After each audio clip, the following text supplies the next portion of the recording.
Hello guys! I just wanted to share with you yung travel namin pa Jordan. So yan, yung picture namin before kami umalis ng house. Parang nag-start kami around 5:20, nakaalis kami from bahay. Tapos yan, nasa Salva Road na kami, going to Saudi border para sa fingerprint. Kasi every year, ang visa is yearly yung kinuha namin. 1 year, multiple entry ng Saudi. And then, every new visa, kailangan mo ng bagong fingerprint. So, ayan, papunta na kami palabas kami ng Qatar immigration. So, tatatakan yung passport mo. The usual, parang, nag-exit ka rin yung sa airport. Tatatakan yung passport mo. Tapos, kasunod nun is, for the fingerprint na ng Saudi. So, yan, pipila ka dyan. Doon kami sa may families, pumila.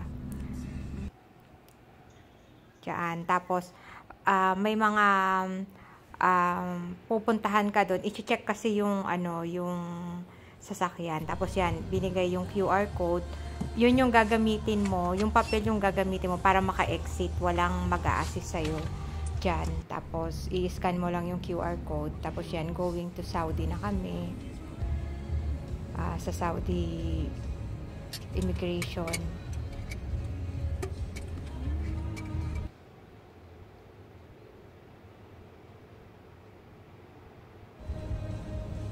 Tapos yan, nung papasok kami, medyo nalito pa nga kami kasi hindi na siya yung dating meron talagang for fingerprint na place. Kaso, parang nabago siya, napalitan na siya, hindi na siya doon. So, ang daming nawaw mali that time. Ayan, ang dami naming mga sasakyan. Tapos, siguro mga naka-experience na rin sila last year. Tapos, wala kasing, walang signage, walang anything dyan sa may Saudi border. So, mga ngapa ka talaga. Yun yung parang, medyo hassle. Walang any signage, walang anything. Tapos yan, dyan na kami na, yung bagong fingerprint nila, medyo mas mabilis compare sa before. Tapos hindi ganun karami yung tao. Pero yesterday daw, ang dami daw tao eh. Picture muna kami, bago yung fingerprinting. Tapos mga nagstay lang kami dyan, kasi kami kaagad sa pila, mga 10 minutes lang. So yan,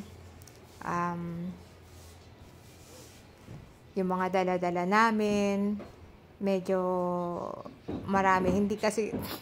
Hindi ako talaga, hindi ko kaya yung light travel. Parang, laging feeling ko, di baling madami yung dala mo. Wag ka lang may makalimutan. Parang ganyan. Ayan. Yung mga dala namin. So, puno yung truck. Tapos yan, papasok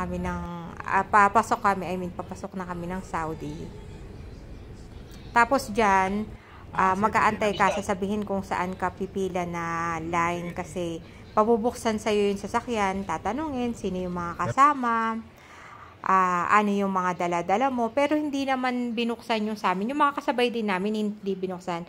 Ito yung para sa insurance ng car. So, 2 weeks yung kinuha namin. So, it cost us 250 for 15 days, 250 Saudi Riyals, yung bayad ng car insurance.